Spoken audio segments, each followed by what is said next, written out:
doing pretty good. I think my voice is a little scratchy. I'm not Little, sure why little, today. little scritchy scratchy. A little Well, scratchy.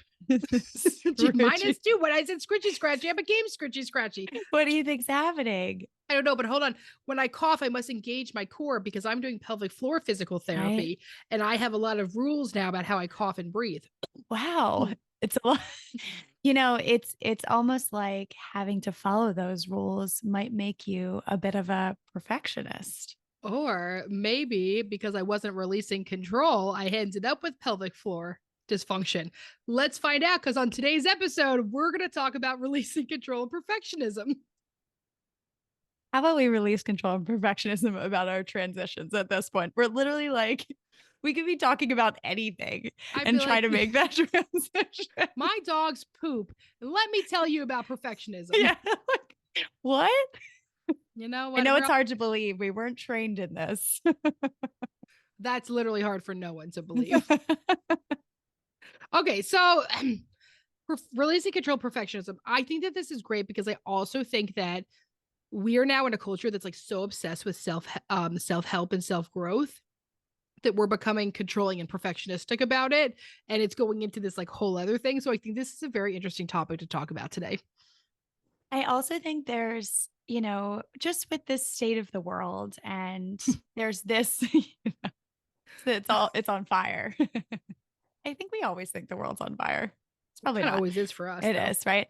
But I think that there's this need to control or be perfectionistic about things in our environment in order to make us feel safe because there's so much that we don't have control over Mhm. outside of our kind of peripheral environment.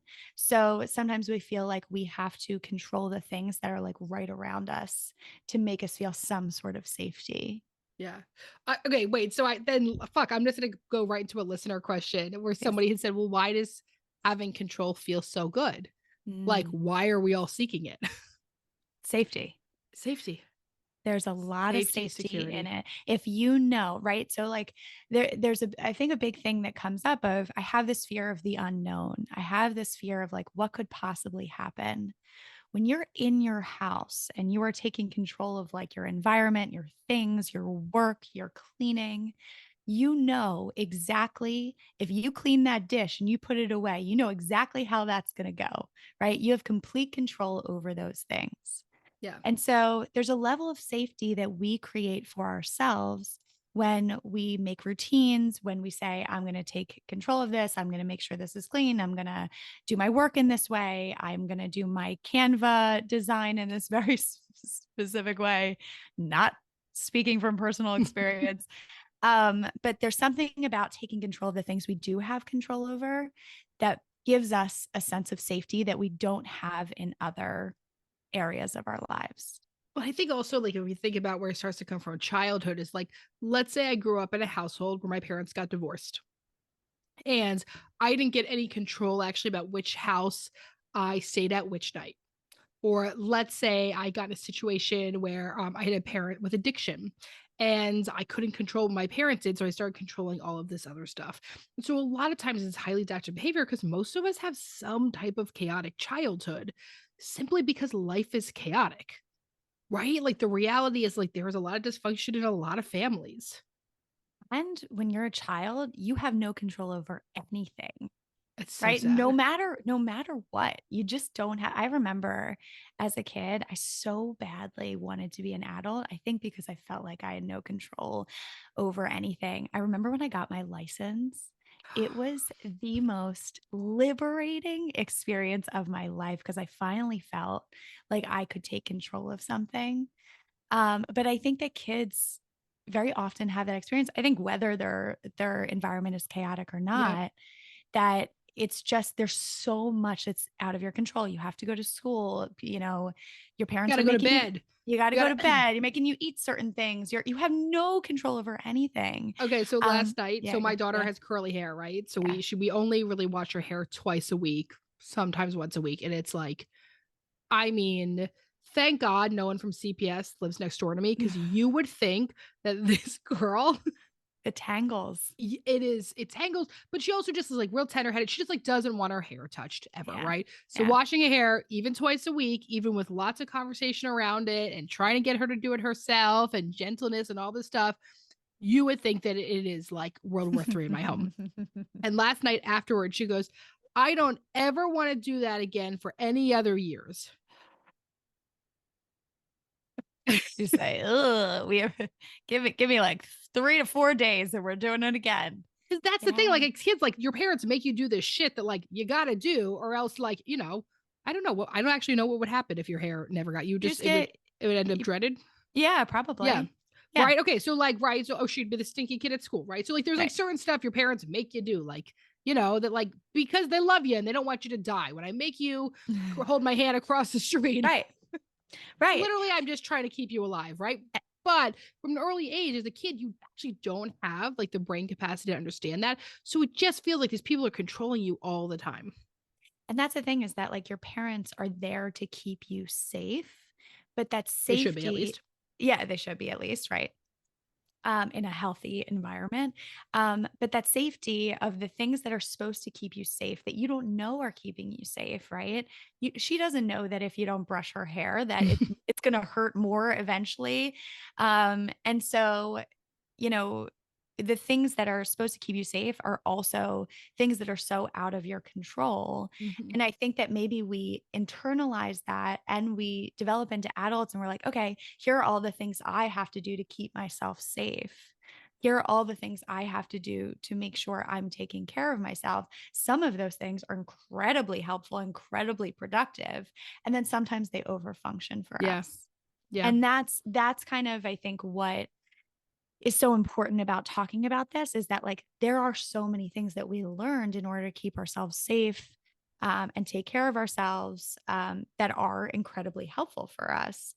And then there are times in which it overfunctions. So I think let's get into some listener Okay. questions and then we could kind of go from there. Somebody had asked about how do you become a control freak or a perfectionist? But like also the word control freak, like let's start with a negative connotation, right? Like Yes. every human wants some sense of control. Yes. That's Doesn't it. mean you're a freak. No, and also I think the thing is like when does it turn into dysfunction? Wanting, you know what I mean? Me wanting I feel better if my house is slightly organized, right? When it becomes dysfunction is if I am screaming at my partner because my house is not disorganized, is disorganized. Once again, definitely not personal experience. Okay. So, Yeah, right. Trying to control another person. yes. Right? That is when it becomes dysfunctional. You trying to control someone else. Everyone else should have their own autonomy Yeah. and ability to make decisions for themselves in a partnership. And what matters is communicating around it. And I think that's where a lot of us, um, get into arguments or we butt heads because of it. My husband, for example, I would say, cleaning is his way of taking control and feeling safe. He is the one in our relationship where he has to do it a certain way and he has to clean the cat. And if I don't do it that way, then it's not the right way. Yeah. And I say, well, then you can do it yourself. And he doesn't And like that. I mean, he Now has he's used to it, adapted but nobody now. likes that at the beginning. Of course. Yeah. But I think that that is a growing pain in a lot of relationships where there's a sense of like, no, this way of cleaning the counter is what makes me feel safe. And if you don't do it that way, then I'm not feeling safe. Yeah. Right. And it sounds like such a big jump, but that's what your brain is telling you. And that is why you are getting those danger signals of, well, things aren't organized in this certain way, or Mhm. things aren't this way. And this is the thing that has always made me feel safe and like I have control.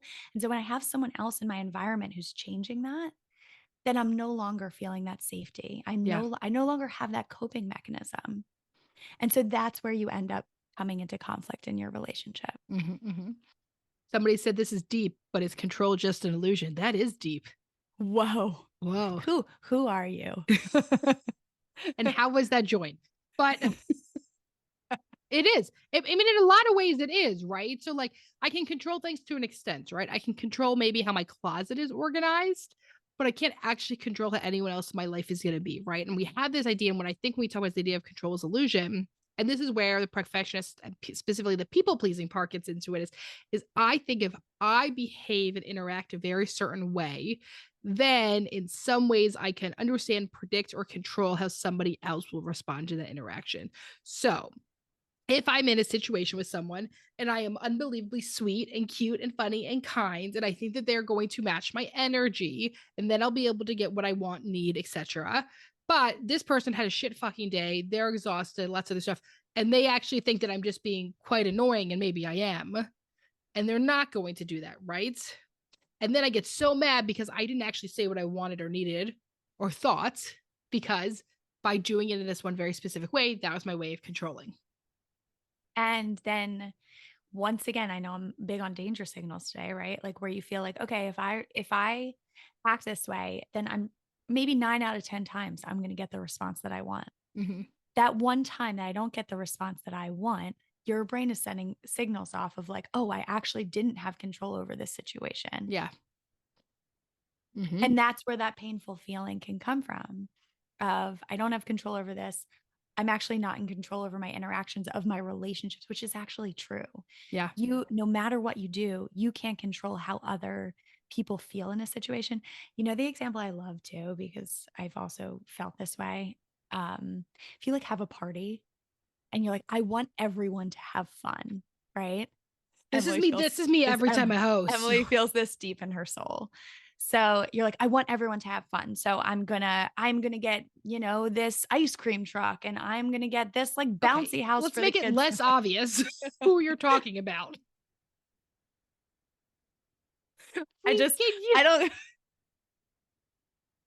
I don't go to like so many you big parties. You're the one person I know that knows. I'm sorry. you are throwing me under the bus fucking hard right now. I'm I sorry. mean, I'll, you're I'll, right, I'll but change the damn. example. No, keep going. Just finish it out because it's right. I have a child named Lily. I'll just like throw a little like differences in there. That's But perfect. It's perfect. I love in it. You have in two the sheepadoodles because in the end, right, you can have all of the I try to tell you this too at the parties, right? You can have every all of time. the things at the parties. You can hype it up. In the end, if someone comes to your party and they're having a bad day, or if they have That's it. something going on at home, or maybe they don't like parties, maybe they're introverted. that Jen's like, you actually, I've just hated every party you've ever had.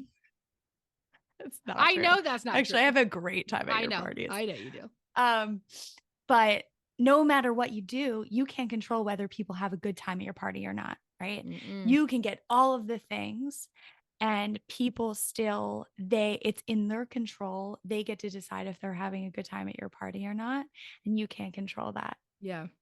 And so it does, and then so then it brings up as well. Then what do you do about it? How do you release it? Because that's what we're really talking about. Is how do you then release the control? Because let's say that control is an illusion, we still have to release it, whether it's mindset or not. And so I have to, before we have events, anytime I have it, I have to actively say to myself, like, it is actually not my job to make everyone else happy. It is my job to show up, make sure there's working toilets, have some stuff, right? But like, it's not my job to be like the fucking like one man show of entertainment and happiness. And I can't Yes. control whatever other people are feeling. So like for me, it's very much an internal dialogue that I have to like keep having with myself where I talk myself down. And then a lot of times, like the same thing with work, like, you know, there's a lot of times that shit just happens. I mean, Oh especially in yeah. parenthood. Oh And with yeah. my child, I'm always like, I don't try again tomorrow. Because that's all you can do, right? Well, I think that brings me into the thought of I think another thing that we tend to do is go into the past like I wish I could have changed that, or I wish I could change what happens in the future, and those are also points of control to let go of, right? Um to think about, oh, I wish that didn't happen, or I wish I changed that thing, or I wish I didn't say that one thing. You no longer have control over the past Mm-hmm. and what happened. And I think Yeah. sometimes when we ruminate over things that have already happened, it's our sense of like, if I think about this enough, I'll be able to change it. that's the overthinking, right? Yeah. Is like the point of the overthinking is like you really think you're going to figure it out. And like, right, like if I keep thinking about this, then I'll be able to fix this problem. So I keep thinking about how Sally came to my party. She looked like she left, like looking kind of whatever. And then I keep thinking, like, okay, if I could figure out the origin of what happened, then I can correct it, or if I can reach out to her, blah, blah, blah, blah, blah, whatever, like sort of spiral you go down. But the reality is like, it's not how it works. It's how I Right. think it might work. It's Right. the illusion I give for myself. And in some ways, it does end up with magical thinking. Right. And I think it leads you into, if I think about this enough, maybe I can have control over how she feels, how Sally feels about this. Yeah. And then I could change my response and make sure I have the perfect way of communicating with her next time so this doesn't happen again. In the end, none of that will give you control over the situation. None. Whoa. Okay. Dropping bombs for ourselves. Rat. Oh, well, okay. Somebody asked. Oh, wait, I love this one. I love this one. I love this one. Okay, because this is like a big thing people bring up. So this person said, how do I let go of perfectionism when it's the thing that's gotten me to where I am today? So this is really hard because a lot of times these skills are actually super helpful. So by me being really controlling, by me being perfectionistic, I have gotten to A, B, and C in my career, A, B, and C in life, A, B, C, whatever. And so if I'm to give that up, what's that going to mean? And the reality is sometimes a skill that did help you get to where you are, help you to survive what you went through, isn't necessarily the most helpful when you get there. And the reality is like we let other shit go in life, right? Like I let's say I had this blazer, and this blazer was the blazer everyone knows I don't own a single fucking blazer, but let's go with No, this here, you right? did. You had, I think you had one blazer at one point, I had a large oversized red blazer that I was also wearing as a dress. right? It So was beautiful. Okay, anyway, continue. I'm sorry to interrupt. so I do, right? Okay, so let's say I had this blazer. And I had this blazer, and it was my lucky blazer, and I wore it for all my job interviews. And then I get it. I get the job, but I keep trying to wear this blazer. And at this point, my body has changed, life has changed, blah, blah, blah. But I'm still trying to make something work. And even though something helped me got there, the reality is it wasn't just the perfectionism that did that. You got yourself there. You tell yourself you need this thing and it's only possible with it. But that's also the magical thinking. A blazer didn't get me a job interview. I got myself it. And so that skill may have been very helpful while you're navigating to where you are now. But what's it doing for you now? And have you outgrown it? And can you take, like, are there parts of your perfectionism, right? Like thinking about, I don't know why this is coming to my mind. Like I am perfectionistic about the things that I write, like in my planner, right? Always have certain the things written down in my planner. I always know when things are there things that are really helpful in that perfectionism, right? I'm never late to appointments. I'm always on time. I remember things, whatever it is. The things that are helpful. And then what are the things in that perfectionism that are not helpful for you? So in that perfectionism, what are the things that might you can maybe continue to utilize, and maybe there are also things connected to that that you can let go of? Do I really need to color coordinate all my appointments? It takes me an extra hour to do so, right? Yeah. So like what are the things that maybe are really helpful? It helps me be on time, remember things, whatever it is. And then can I let go of parts of that that maybe are not so helpful, that are more time consuming, that I don't necessarily need? Yeah. So here's an example, right? I threw a bachelorette for a friend of mine. I am very good at organizing stuff. So good. Very good, right? And somebody has to take on that role. If not, everyone would have been like, I don't fucking know, I'll just show up in Florida, right? So I take on a lot of this. And for most of it, it felt pretty good, actually. Like, I really liked that. I like the control. I like that I got to do that. It made me feel good that people were liking what I was picking out, right? Like there was like a ton of pros with the situation. So we get to a certain point where then I feel like other people aren't doing their thing. I turned into resentment. And part of what had switched was I got a little busier at work, and there's but some of the stuff that still had to get done. And all of a sudden I was like, what the fuck am I the one doing everything? Even though it was fine for me before and I didn't have a problem, the context switched. And then all of a sudden, I was feeling really resentful at people. I was really mad. And so then you have an option, which is I keep doing what I'm doing. I get pissed. I freak out at someone, blah, blah, blah. Or I say, all right, I guess I've done my part and I'm going to give it up to someone else. Or I did as much as I could do. And I guess we'll just figure out what happens next. And so the thing is, my perfectionism and some of my control stuff was very, very helpful for the first half of this. And then it wasn't anymore. And even though I was halfway through and it wasn't completed, it still had to be adjusted. Mm, I love that. Like it's almost like constantly monitoring whether what you're doing is helpful for you or not. Yeah. Like we are in the midst of opening up a larger Westchester space. We are Um, not leaving Westchester. As soon we're as I not talk leaving about moving, people Westchester, get very anxious. We are just upgrading our home in upgrading, Westchester. upgrading our home.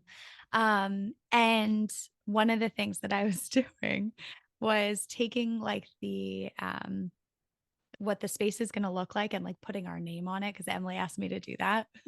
Because I Jen's an was iPad girly and she can mock things up. yes. But I was doing it for way too long. I was and so while I'm in the process of it, I'm thinking to myself, does it make sense for me to be spending hours on this? No. So, but my point of saying that is that to be constantly having that inner dialogue about, is this helping me? Is this not helping me? Is this serving me? Is this not serving me? Is this something that's working for me? Is this something that's not working for me? Is Yeah. so important. And we'll probably continue to reiterate that throughout this Yeah. entire episode. Okay. We had a lot of questions about parenting. So, like, we're just gonna sort of touch on this because we could take an entire episode about that. Um, I'm just gonna choose this one. Yeah, yeah, How go. do you work past perfectionism in motherhood and what it's all supposed to look like? We have so many ideas about what life is gonna look like. And motherhood is one that has been shown to us time and time again with ideas.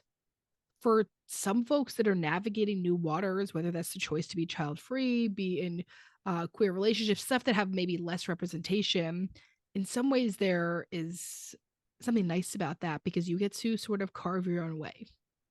When you are in a heteronormative idea and you're in a family, somebody that's been, images for hundreds and hundreds and hundreds of years, we have a lot of expectations about what that should look like.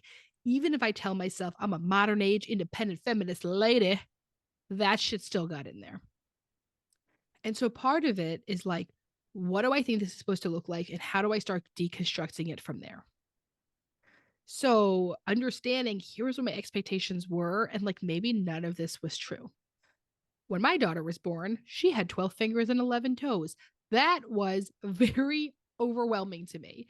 And I know that sounds fucked up. And maybe somebody here is like, how could you feel some way? But like, because my whole life I've been told that people have 10 fingers and 10 toes. There's children's songs about it. I didn't think of the possibility that it would look different on my child's. And so then there's all this fucking guilt about like, what if I feel some type of way? Or what if there is like grief here? And what if there's something and you feel like you can't talk to anyone about it because you feel like everyone's gonna make you feel like shit. But the reality is that like we have an idea and then we have to just keep deconstructing from there over and over and over again. Oof. I think that was listen, I know I'm just listening to you. Obviously, we talk all the time, but like how validating that will be for people to hear, that it's okay for you to have an idea and then have to deconstruct it because I do think there is so much guilt that comes with that of like, oh, I should just love my, whatever comes out, I should just love my child and you do, but Yeah. it doesn't take away from that. Yeah. But to know that that is part of it is deconstructing and that Yeah. that's okay. Do you feel, I mean, for like, I mean, I made this comment about being child free, and I guess I sort of spoke for you, but like, Yeah. do you feel in some way because there's less? I mean, I know we have like the idea of like the rich auntie, Yeah. right? So Yeah. like, there's some ideas about what you should look like as child free, but in some ways, you Yes. kind of get to make what this looks like on your own because there's just been less representation of it. Well, I do think now that you say that there's this idea of, oh, because I'm not having children, I have to prove myself in other ways. Ooh, Like I have to prove that my career is going to be successful your or baby. I am my Yeah. baby, our baby. Oh, It's our that is baby. You have you have both babies. many babies. Um, I think that that's a piece of it. Like now that I'm just thinking about like what are some of those ideas or like, yeah, the rich auntie, like you have to be doing something productive with your time. Mm, Um, if you're not having children, that they're like you almost have to. And I check myself in that a lot to think like that's not true. yeah. Like you can just do what you want to do. But I do think that there are a lot of those ideas of like, well, because you're not having children, you have to prove yourself in other ways, that there is a level of pressure on that too. Yeah. That's really interesting. Okay, I'm gonna read this next one for you. Ready? Okay, I'm How ready. to let someone else take the lead, including my partner. Oh God. We hear this one. I mean, this is a number one thing that comes up in couples therapy, right? Because so many people say, like, I want my partner to do A, B, and C, but then they one also criticize and critique their partner when they do it. And they don't actually give up the control to let them step up and do it. And then we get so mad. It's like, well, it's all I asked for. But it's like, all Right. right. I first want to know, my first question is what does it feel like for you to let someone else take the lead in general? Does that bring anything up for you? Um, because I really want to know what makes that so hard. Um, and because so I think first asking yourself those questions of like, what is making this so hard for me? I think that sometimes we have this idea of a leader, of like someone's in this leadership role and they Mm, stay in that leadership role and it doesn't switch. You think about like a job, right? You have a boss, you have one boss, that doesn't change. When you're in a partnership, that can switch off, right? I think it's important for it to switch off. It's important for maybe, for example, if someone's better at, I don't know, like doing yard work, or that like I definitely would not lead in that. I would let my husband take the lead. No idea what I'm doing. I also don't care about the yard. We've talked yeah. about this before. I also don't have a yard. You literally live in I live in the city. Center City, I'm Philadelphia. thinking about the leaves outside of our house. Oh my Anyway, God. he Jen's I know. husband has so much to say about anyone. If Cares. you have a tree in Philadelphia, Jen's You husband's better coming make for you. sure it is 6 feet. He's What is got it? rules. He's got He has rules got and requirements. rules for those trees. Anyway, And he's I like, will say this, ah, if you're actually struggling with this, this is if you haven't read the book Fair Play, or you can watch it on Hulu now, because Reese yes. Witherspoon bought up every good book that's ever been. Um, talk about a fucking business mindset. Reese Witherspoon.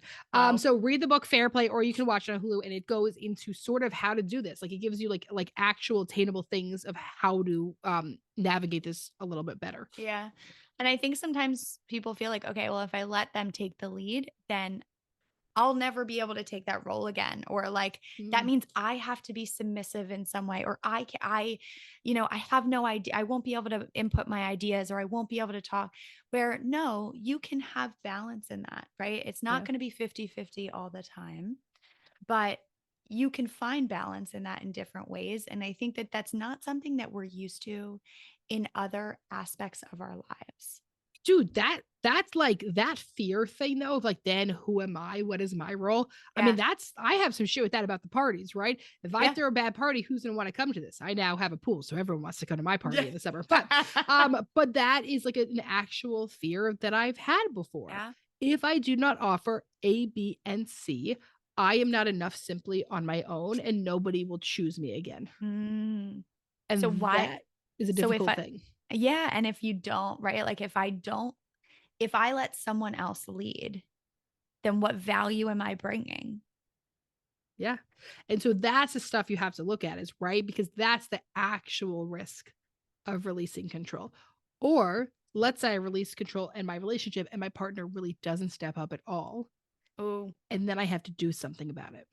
I have to hold them to either walking away or going to therapy or changing expectations, any of this stuff. Like the other reason why we don't give this up is it's actually manageable. If I've been controlling everything forever, I'm pissed off and I'm exhausted, but I've been doing it for so long, it's sort of like balancing, like a balancing act of plates, right? Like I can sort of keep holding. Then if somebody tries to take one thing off, the fear is it'll all fall apart. right. And so the control is doing something for you.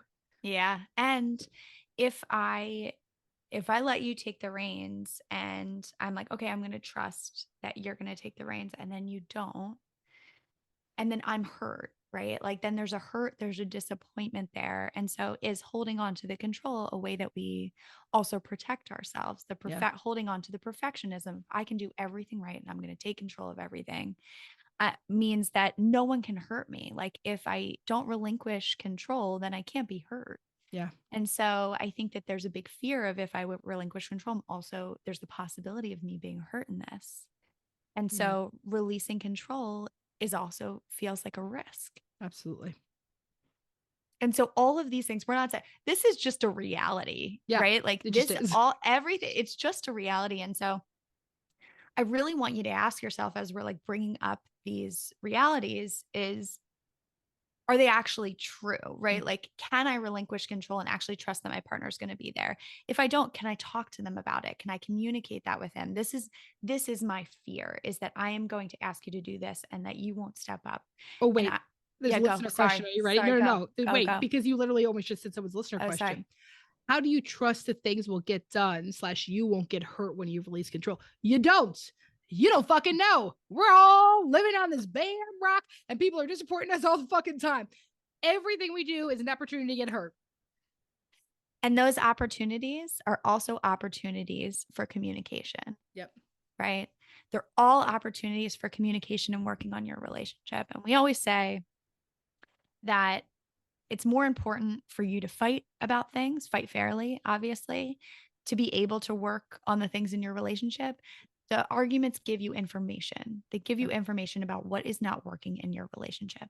I'm not saying it's going to be one conversation and everything's going to change, Be like but 55. what I am saying is that it's important for you to first know what is keeping you from relinquishing control so that you're able to express that outside of the times in which you're really fucking pissed off about Yeah. it.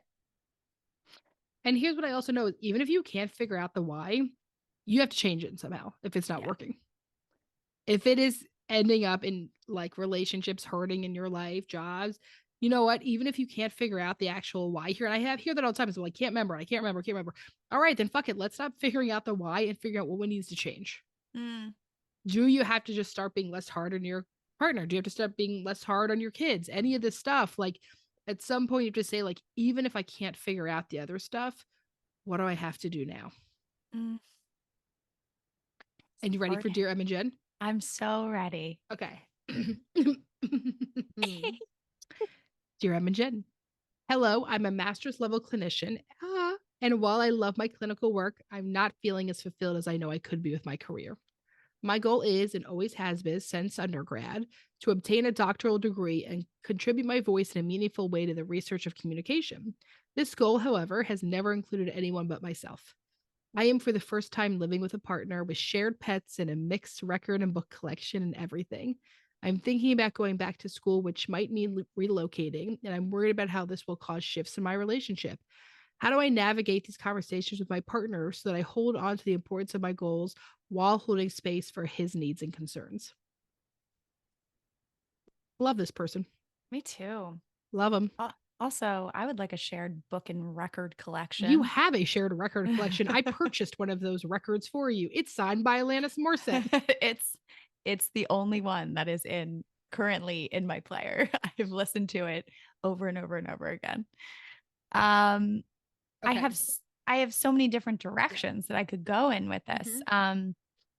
But I first want to acknowledge the fact that you're acknowledging that your goals may have shifted or your priorities may have shifted as you're in a relationship. And I think that this is just very common, is that before you're in a committed relationship, you really don't have the opportunity to plan your life for anyone but for yourself.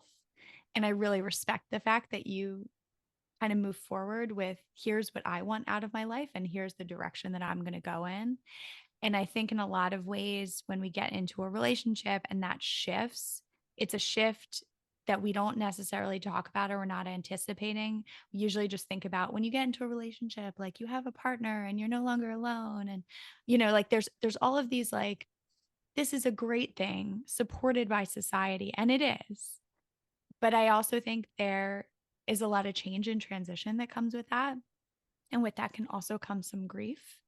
Um, and so it just sounds like you might right now be in this transitional phase of what does this look like for me? How do I balance kind of my career life in my relationship and how do I talk about it? And I think it sounds like this person is very self aware.